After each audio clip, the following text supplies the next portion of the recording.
Épisode 3. La vie sur un astéroïde. Chapitre 5. Chaque jour, j'apprenais quelque chose sur la planète, sur le départ, sur le voyage. Ça venait tout doucement, au hasard des réflexions. C'est ainsi que le troisième jour, je connus le drame des baobabs. Cette fois-ci encore, ce fut grâce aux moutons, car brusquement le petit prince m'interrogea comme pris d'un doute grave. C'est bien vrai, n'est-ce pas, que les moutons mangent les arbustes? Oui, c'est vrai. Ah, je suis content. Je ne compris pas pourquoi il était si important que les moutons mangeassent les arbustes. Mais le petit prince ajouta: Par conséquent, ils mangent aussi les baobabs? Je fis remarquer au petit prince que les baobabs ne sont pas des arbustes, mais des arbres grands comme des églises, et que si même il emportait avec lui tout un troupeau d'éléphants, ce troupeau ne viendrait pas à bout d'un seul baobab. L'idée du troupeau d'éléphants fit rire le petit prince. Il faudrait les mettre les uns sur les autres.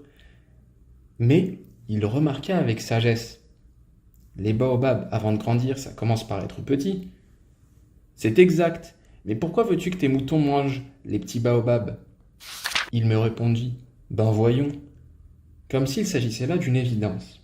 Et il me fallut un grand effort d'intelligence pour comprendre à moi seul ce problème. En effet, sur la planète du Petit Prince, il y avait, comme sur toutes les planètes, des bonnes herbes et des mauvaises herbes. Par conséquent, de bonnes graines, de bonnes herbes, et de mauvaises graines, de mauvaises herbes.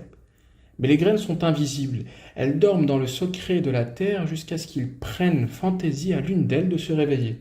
Alors elles s'étirent et poussent d'abord timidement vers le soleil une ravissante petite brindille inoffensive. S'il s'agit d'une brindille de radis ou de rosier, on peut la laisser pousser comme elle veut. Mais s'il s'agit d'une mauvaise plante, il faut arracher la plante aussitôt dès qu'on a su la reconnaître. Or, il y avait des graines terribles sur la planète du Petit Prince. C'étaient les graines de baobab. Le sol de la planète en était infesté. Or, un baobab, si l'on s'y prend trop tard, on ne peut jamais plus s'en débarrasser. Il encombre toute la planète, il la perfore de ses racines, et si la planète est trop petite, et si les baobabs sont trop nombreux, il la fait éclater. C'est une question de discipline, me disait plus tard le petit prince. Quand on a terminé sa toilette du matin, il faut faire soigneusement la toilette de la planète. Il faut s'astreindre régulièrement à arracher les baobabs dès qu'on les distingue avec les rosiers, auxquels ils ressemblent beaucoup quand ils sont très jeunes. C'est un travail très ennuyeux, mais très facile.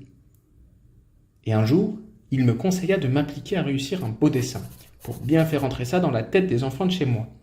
S'ils voyageaient un jour, me disait-il, ça pourrait leur servir. Il est quelquefois sans inconvénient de remettre à plus tard son travail, mais s'il s'agit des baobabs, c'est toujours une catastrophe. J'ai connu une planète habitée par un paresseux, il avait négligé 3 arbustes. Et sur les indications du petit prince, j'ai dessiné cette planète-là. Je n'aime guère prendre le ton d'un moraliste. Mais le danger des baobabs est si peu connu et les risques courus par celui qui s'égarerait dans un astéroïde sont si considérables que pour une fois, je fais exception à ma réserve, je dis « Enfants, faites attention aux baobabs ». C'est pour avertir mes amis d'un danger qu'ils frôlaient depuis longtemps, comme moi-même sans le connaître, que j'ai tant travaillé ce dessin-là. La leçon que je donnais en valait la peine. Vous vous demandez peut-être, pourquoi n'y a-t-il pas dans ce livre d'autres dessins aussi grandioses que le dessin des baobabs? La réponse est bien simple. J'ai essayé mais je n'ai pas réussi. Quand j'ai dessiné les baobabs, j'ai été animé par le sentiment de l'urgence. Chapitre 6. Ah, petit prince, j'ai compris, peu à peu ainsi, ta petite vie mélancolique. Tu n'avais eu longtemps pour distraction que la douceur des couchers de soleil. J'ai appris ce détail nouveau le 4e jour au matin, quand tu m'as dit « J'aime bien les couchers de soleil, allons voir un coucher de soleil. » Mais il faut attendre. Attendre quoi? Attendre que le soleil se couche. Tu as eu l'air très surpris d'abord, et puis tu as ri de toi-même et tu m'as dit « Je me crois toujours chez moi. » En effet, quand il est midi aux États-Unis, le soleil, tout le monde le sait, se couche sur la France. Il suffirait de pouvoir aller en France en 1 minute pour assister au coucher de soleil. Malheureusement, la France est bien trop éloignée. Mais sur ta petite planète, il te suffisait de tirer ta chaise de quelques pas et tu regardais le crépuscule chaque fois que tu le désirais.